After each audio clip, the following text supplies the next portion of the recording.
नमस्कार,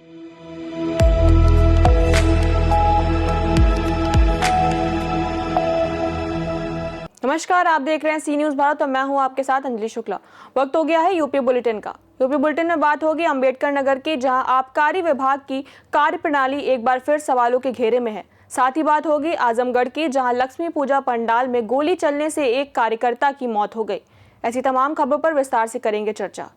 अंबेडकर नगर जनपद में आबकारी विभाग की कार्यप्रणाली एक बार फिर सवालों के घेरे में है। जलालपुर बाईपास स्थित शराब के ठेके पर समय से पहले बिक्री और ओवर रेटिंग का खुला खेल जारी है। हैरानी की बात यह है कि यह सब कुछ विभागीय अधिकारियों की मौन सहमति और मिलीभगत से हो रहा है। सुबह से ठेके ही खुल जाते हैं और देर रात तक वसूली का सिलसिला जारी रहता है।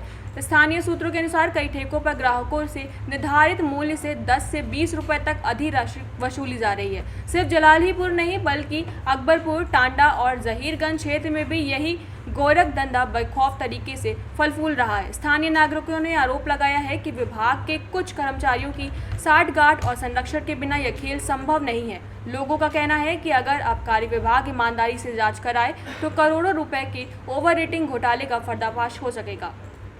अंबेडकर नगर से सी न्यूज़ संवाददाता अजय कुमार की रिपोर्ट। आजमगढ़ थाना जहानागंज क्षेत्र के कोंडवा गांव में लक्ष्मी पूजा पंडाल कमेटी के सदस्यों में बीती रात आपस में मारपीट के दौरान एक पक्ष दूसरे पक्ष के विक्की यादव को गोली मार दी गई, जिसके मौके पर मौत हो गई। सूचना पर थाना अध्यक्ष व एसपी सिटी और पुलिस अधीक्षक अनिल कुमार मौके पर पहुंचकर घटना की जांच में जुट गए तथा घटना के कारणों की जानकारी प्रेस के माध्यम से दी। आज रात्रि में ग्राम कोडवा थाना जहानागंज में एक युवक को गोली मार के हत्या कर देने की सूचना प्राप्त हुई। तुरंत पुलिस मौके पर पहुंची और यह जानकारी मिली है अभी तक की जांच के अनुसार कि दोनों पक्ष आपस में पाटीदार हैं। किसी मामूली बात पे कहा सुनी पे एक पक्ष द्वारा एक युवक को गोली मारी गई है, जिसमें युवक की मृत्यु हो गई है। घटनास्थल का वरिष्ठ अधिकारियों मेरे द्वारा और फील्ड यूनिट द्वारा निरीक्षण किया गया है। आरोपियों की पहचान की जा रही है, आरोपियों को चिन्हित किया जा रहा है और आरोपियों पे सख्त कार्रवाई सुनिश्चित करने के लिए टीमों का गठन मेरे द्वारा किया गया है। शीघ्र ही आरोपियों के विरुद्ध सख्त वैधानिक कार्रवाई सुनिश्चित की जाएगी। आजमगढ़ से सी न्यूज़ संवाददाता भास्कर की रिपोर्ट। खबर आजमगढ़ से है, जहां पुलिस लाइन स्थित स्मृति स्थल पर पुलिस स्मृति दिवस का आयोजन श्रद्धा एवं सम्मान पूर्वक किया गया। यह दिवस उन अमर शहीद पुलिसकर्मियों की स्मृति में प्रतिवर्ष मनाया जाता है, जिन्होंने अपने कर्तव्य पथ पर चलते हुए देश, प्रदेश और समाज की सुरक्षा के लिए अपने प्राणों की आहुति दे दी। कार्यक्रम का शुभारंभ पुलिस उप महानिरीक्षक परीक्षक सुनील कुमार द्वारा शहीद पुस्तिका का वांचन कर वीर शहीद पुलिसकर्मियों के प्रति श्रद्धा सुमन अर्पित करने के साथ किया गया। वरिष्ठ पुलिस अधीक्षक अनिल कुमार ने शहीद पुलिसकर्मियों को नमन करते हुए कहा कि शहीद पुलिसकर्मियों का बलिदान हमारे लिए प्रेरणा का स्रोत है। इस अवसर पर अपर पुलिस अधीक्षक नगर मधुबन कुमार सिंह, अपर पुलिस अधीक्षक ग्रामीण चिराग जैन, अपर पुलिस अधीक्षक यातायात विवेक त्रिपाठी सहित समस्त क्षेत्र थाना प्रभारीगण, निरीक्षक, उप निरीक्षक तथा पुलिस बल के अन्य अधिकारी कर्मचारीगण उपस्थित रहे। आजमगढ़ से सी न्यूज़ संवाददाता भास्कर की रिपोर्ट। बिजनौर जनपद के ब्लॉक जलीलपुर की ग्राम पंचायत बीबापुरा में आगामी पंचायत चुनाव को लेकर सरगर्मी तेज हो गई है। प्रधान पद के प्रत्याशी नूर आलम लगातार गांव में जाकर जनता से मिल रहे हैं और अपने विजन को साझा कर रहे हैं। उन्होंने वादा किया कि जीत के बाद गांव में युवाओं को रोजगार से जोड़ने, पक्की सड़कों और नालियों के निर्माण जैसी सुविधाओं को प्राथमिकता दी जाएगी। गांव के लोगों में नूर आलम के प्रति जबरदस्त समर्थन देखने को मिल रहा है। नूर आलम ने कहा, बीबापुरा का विकास मेरा सपना नहीं, मेरा वादा है। हम सब मिलकर अपने गांव को एक आदर्श ग्राम पंचायत बनाएंगे। नमस्ते, सलाम वालेकुम, आदाब, सत श्री अकाल। सबसे पहले मेरे सभी क्षेत्रवासियों को दीपावली की हार्दिक बधाई और शुभकामनाएं। मैं बीबीपुरा निवासी नूर आलम प्रधान पद का भावी उम्मीदवार हूँ। प्रधान जी, आप चुनाव लड़ रहे हैं, क्या क्या मुद्दे आपके हैं? मेरा मुद्दा अपने गांव को विकासशील करने का होगा। सबसे पहले जो नाली सड़कें हैं उनकी साफ़ सफाई का ध्यान, सड़कों का ध्यान और चिकित्सा का होगा।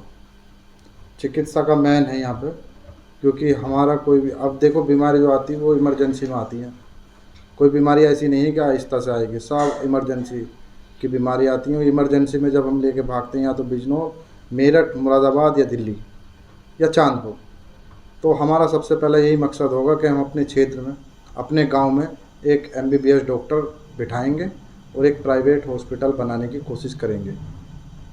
इससे अलग और क्या मुद्दा होगा, जैसे युवाओं को लेकर क्या मुद्दा रहेगा? युवाओं को लेकर हमारी जो सोच है वो ये है, हमारे यहाँ बस्ती के जो युवा हैं बहुत होनहार पढ़े लिखे हैं, लेकिन कारोबार के ताल्लुक से उनको बाहर जाना पड़ता है। हमारी कोशिश ये रहेगी कि हम यहीं पे कुछ ऐसा कारोबार करेंगे। सबसे पहले तो मैं अपना खुद का बिजनेस मैं दिल्ली ना करके यहाँ से स्टार्ट करूँगा, ताकि कुछ लोग मुझसे जुड़ेंगे और उनको रोज़गार मिलेगा। वो करेंगे तो मैं भी करूँगा।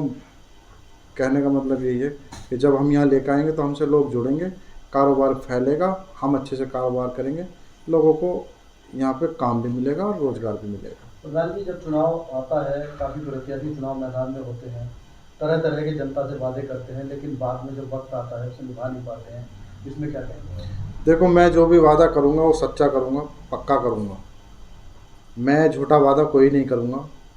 मेरे जो वादे होंगे बिल्कुल सच्चे होंगे। और अगर मेरी बीबीपुरा बस्ती अगर मुझे प्रधान बनाती है तो मैं हर एक जो वादा करूँगा उनके सामने लिखित में करके दूंगा कि ये मेरा वादा है, और प्रधान बनने के बाद में ये काम करूँगा। मैं अपनी बात से नहीं मुकरूँगा। और किस किस चीज़ की आवश्यकता यहाँ पर है? यहाँ पे मैं देखता हूँ, मैं तो यहाँ का 42 साल की मेरी उम्र हो गई। यहाँ पे बाहर के लोग भी आते हैं, बाज़ार भी लगता है यहाँ, और वैसे भी लोग आते हैं।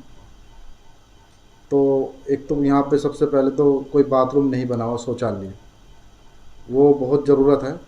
मान लो आदमी तो कहीं भी वॉशरूम कर चला जाता है, लेकिन लेडीज़ को बहुत बड़ी दिक्कत होती है। तो सबसे पहले तो एक यहाँ पे वॉशरूम का होना तो बहुत ज़रूरी है। दूसरा, यहाँ पे कोई पानी का प्याऊ नहीं है।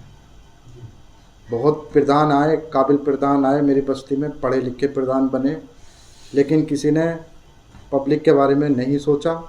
ये काम अगर वो करते तो मैं शायद प्रधानी पे नहीं आता। तो क्या संदेश देना चाहेंगे जनता को?